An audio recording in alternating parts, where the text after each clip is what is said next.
I'll just call this the awkward interview. Yes, First I think awkward so. First interview with another autistic person. And it's awkward. It is awkward. We do not know what we're doing.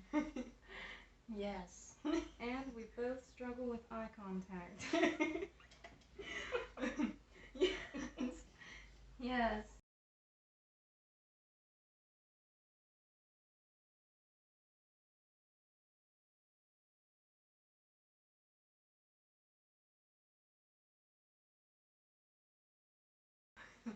Okay.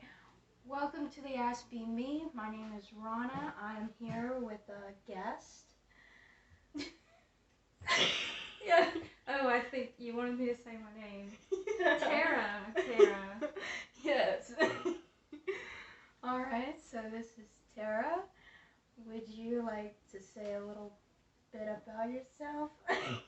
I'm 34 and I'm autistic and I have 2 kids. And lots of cats. 4 cats. 4 cats.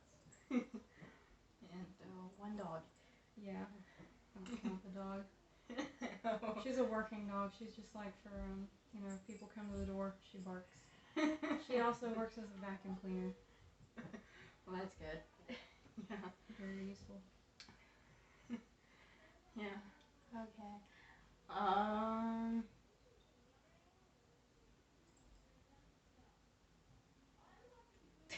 What am I supposed to say? I don't know. I've never done an interview before. Oh, we suck. Yeah. I've got okay, I'm the one whose mind went blank. Okay. So what I wanted to say was that, how kids have autism. Adults have it exactly the same way, but we're just better at hiding it. Yeah, okay. And I feel like people don't know that for some reason. They think it disappears when you grow up. Yeah, a lot of, when you enter adulthood, it's like people just magically think you spent all your childhood.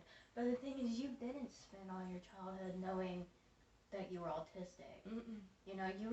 When were you diagnosed? I was 30 when I was diagnosed. And how old are you now? 34. Wow. Yeah. So I was like mute until I was 11. And nobody thought that was strange enough to take me to the doctor, apparently. But, my mom was embarrassed of me, I think, because I think she knew something was wrong. And she took me out of school and was supposedly homeschooling me, which she didn't actually do. So I didn't go to school for like 5th grade on up. I didn't go to school. So then, I'm 18, I get kicked out of the house, and I'm like trying to function. And I was like, what is wrong with me? And finally, I went to a psychologist, and they're like, oh, you're autistic. Oh, well, everything makes sense now, thanks. I'm already 30, and now I know. It's childhood that we have to be diagnosed so that the parents can help us grow and learn about autism. Yeah, it would definitely help it that, if the parents don't care or if they're ashamed. I think that happens to a lot of kids. Yeah. Parents don't want anyone to know that their kids are retarded. My mom was very stuck up about that. Like, she'd see an autistic kid and she'd be like, he's probably retarded. I'm like, you are so rude. Me and my sister are both autistic. I'm like, well, that's what you get for being so stuck up. Yeah.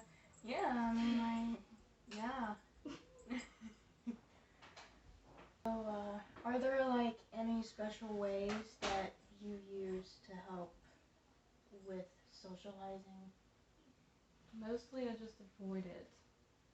But, which is not the answer. If I have to go out, I'll wear earbuds and listen to blasting music, and I wear my dark glasses. Yeah. But, I won't stay in a social situation. I'll make an appearance. What do you mean by dark glasses? My red glasses. I know, we're filming. Tera specs. Migraine glasses. Migraine prevention glasses. I should have brought them. They're in my room if you want me to get them. So, like, I know, like, due to our childhoods, we have a hard time, like, if you're in a decent childhood, you know, like the thought parent, you know, like the way parents are supposed to be. Yeah. I guess the way that the ideal parent. yeah, the ideal parent, you know, which is most of my life. You had good parents. Yeah. That's good. Yeah. Yeah, I mean, like you should be diagnosed as a young kid. I wasn't diagnosed till I was in 5th grade. But if you have bad parents, like yours, you have to wait till, like tragedy happens. Yeah. Or until, like, you're finally, like, yeah, accepted the fact that there's something weird about you. Usually I've heard other autistic adults say that they had some kind of breakdown, that's what led them to go to the doctor, and that's when they're like, oh, you're autistic. Yeah, I think autism is a lot more common than we think. It definitely is. Yeah, I meet autistic people a lot, and most of them do not know that they're autistic. Yeah.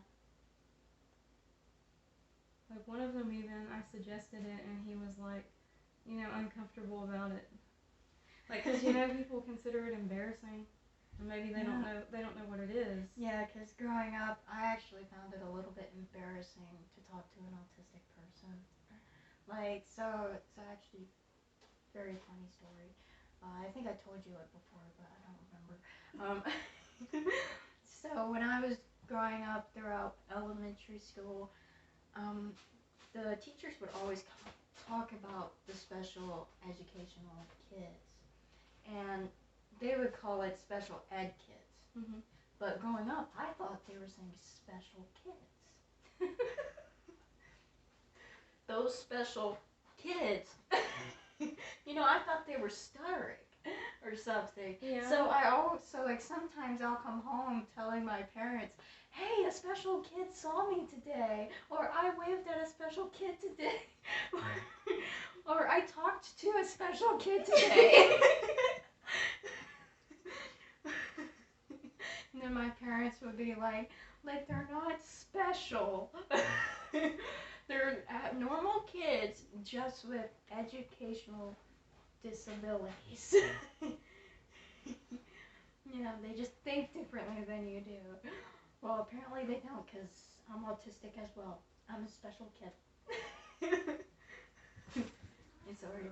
Before I was diagnosed, whenever I saw autistic kids, I had this sense like they almost seemed magical or something. I would be like fascinated with them, and I would want to spend time talking to them, but I didn't get a lot of chances to do that.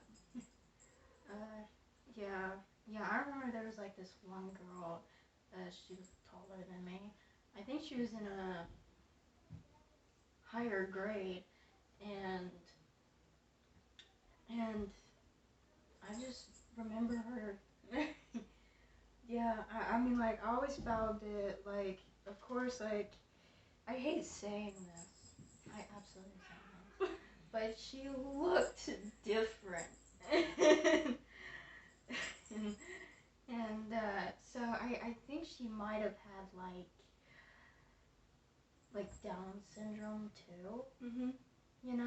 Like, if you know what I'm saying. Yeah. So it was very awkward for me, because I've never, it's just like any other neurotypical, I'm treating this in my brain. Like, I feel so embarrassed now, because in my brain as a young kid, I'm treating them like the way people treat me now. Yeah. And so it's karma does come to get you, because people look at me like I'm an alien, and I was looking at her like she was an alien. Yeah. But in reality, it's amazing.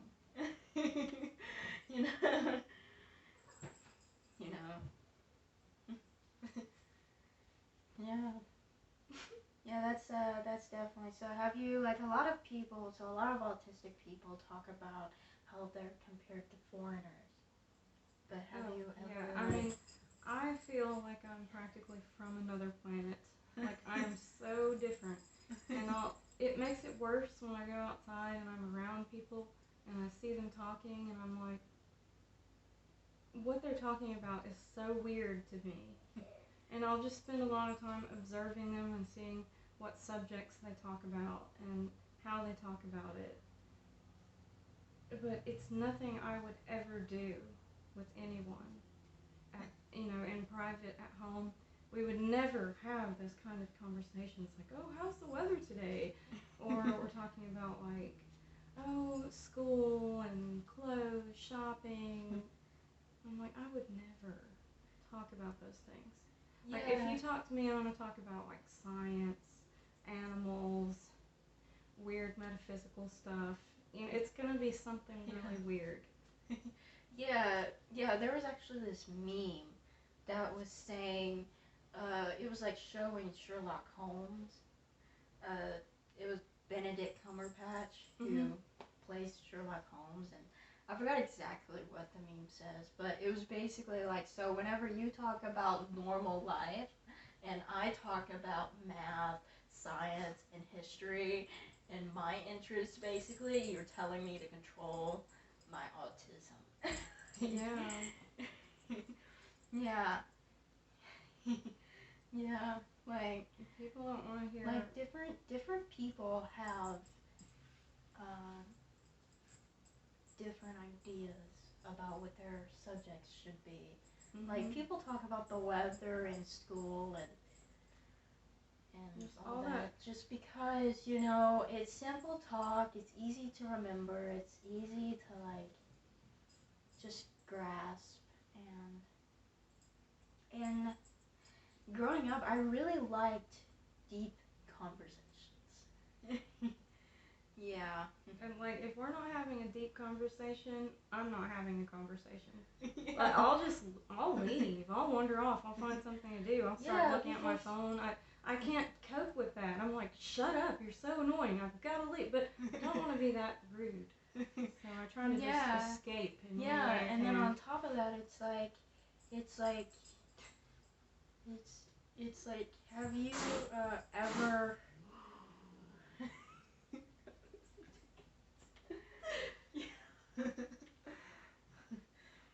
So it's really hard to live a life knowing that you have issues but not knowing why. Oh, heck yeah.